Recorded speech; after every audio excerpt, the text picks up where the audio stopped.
Good evening, sci-fi movie nerds, and welcome to another episode of the Sci-Fi Movie Guy. Really glad you joined me today, and we're going to be talking about who is the chosen one. So why am I making this video? Well, it's because of the news that came out in Entertainment Weekly this week with all the new Last Jedi movie stuff. Mark Hamill made a really interesting comment saying he thought Luke thought while he was training Kylo Ren, or Ben Solo at the time, that Ben Solo was the chosen one. So that brought me back to, okay, well, we've seen a lot of different people think a few other people are the chosen one. So let's start at the beginning. Who is the chosen one? Well, the prophecy says that the chosen one will bring balance to the Force.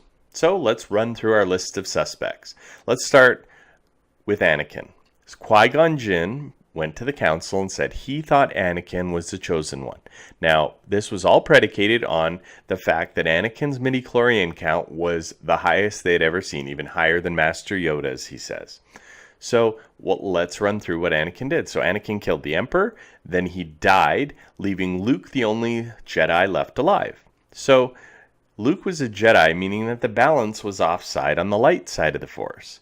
So, is that really bringing balance? Well, let's break this down. Maybe if Luke had walked off on Endor into the, twilight and never done anything Jedi again and gone back to being a moisture farmer on Tatooine, then you know what? Maybe there would have been balance to the Force and that would have fulfilled the prophecy.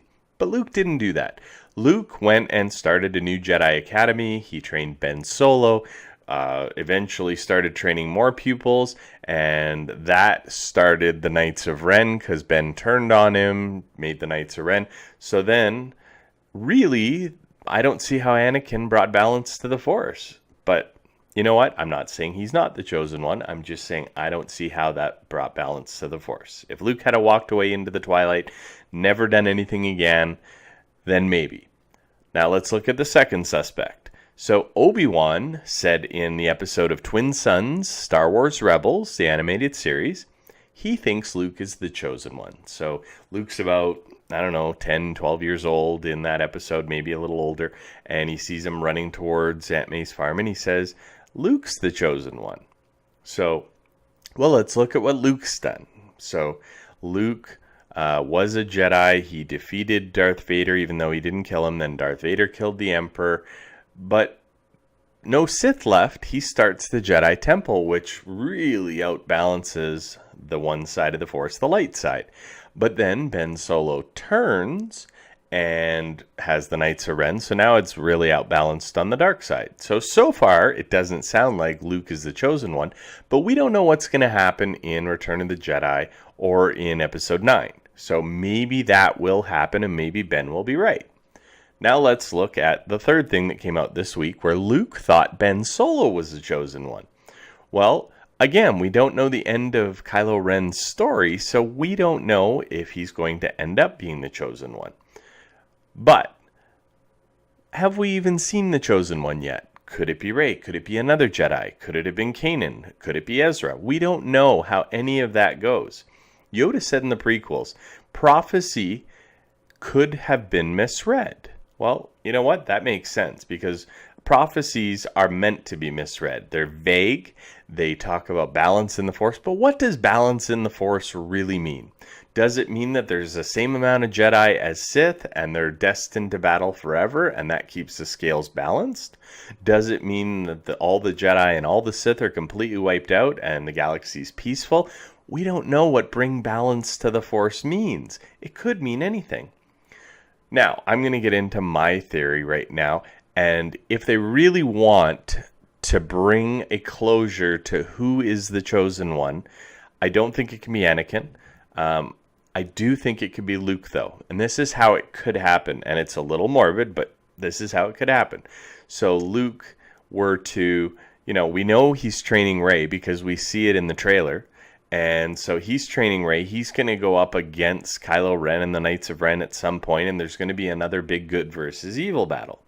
Well, if Luke or Rey, either one, were to defeat the Knights of Ren, and maybe Luke dies in that battle, or maybe Rey dies in that battle. But let's just, for argument's sake, say Luke dies in that battle, and Rey is the only one left alive.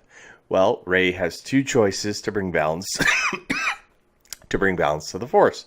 A, she could fall on her lightsaber, and then there's nobody left to train any Jedi, so there is balance to the Force for a time. Or it could be the other way around, where Rey finally just walks off into the sunset and becomes a junk dealer again, finding stuff and selling junk, and leaves the Force alone. But will that make for good Star Wars TV and movies in the future? No, it will not. Having some mystery to our Star Wars is what makes us keep watching. If they spoon-fed us everything and gave us who the Chosen One was, we wouldn't be having discussions like this now, would we? So, do I ever think we'll find out who the Chosen One is? Probably not in my lifetime. Is it fun to talk about? Absolutely. So, those are my thoughts on who the Chosen One is. I would love to hear your thoughts in the comment section below. Please write down who you think is the Chosen One, why. Please like this video. It really helps with viewership if you like it. And thank you for tuning in. If you want to email me questions at movieguysci@gmail.com. You can follow me on Facebook and Twitter @movieguysci. And remember, everybody, nerds rule the world.